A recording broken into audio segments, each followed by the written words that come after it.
নমস্কাৰ, মই অন্য এটি মিনি ব্লগলৈ আপোনালোক সকলোকে স্বাগতম জনাইছোঁ। আজি ওলালোঁ বজাৰলৈ বুলি। এয়া শিৱবাৰী পাইছোঁহি।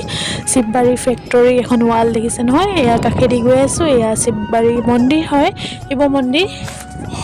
আমাৰ ঘৰৰ পৰা বৰ বেছি দূৰ নহয় বাৰু। যিসকল আমাৰ ওচৰে পাঁজৰে আছে সকলোৱে বজাৰখনৰ বিষয়ে জানেই, কিমান ডাঙৰ হয় আৰু বহুত পুৰণি বজাৰ।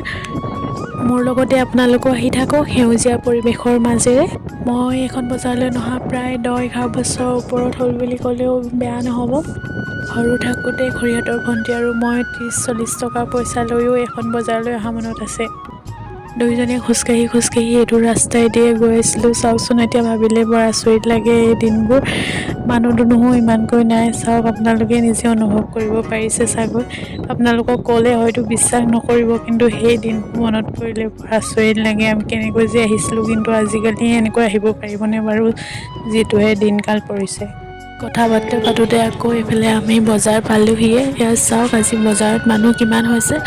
প্ৰথমে সোমালোঁ এয়া কাপোৰৰ বজাৰ। এয়া চাওক কাপোৰবোৰ, কিন্তু কাপোৰবোৰ তেনেকৈ লোৱা নহ'ল বাৰু দেই। দেউতালৈ জেকেট এটা চাইছিলোঁ, যিহে দাম কৰিলে। বহুতকেইটা চোৱাৰ পিছত এটা লোৱা হ'ল বাৰু। তাৰপিছতে আহিলোঁ এয়া শাক-পাচলি বজাৰলৈ। শাক-পাচলি কেইটামান লৈ ল'লোঁ ইয়াতে।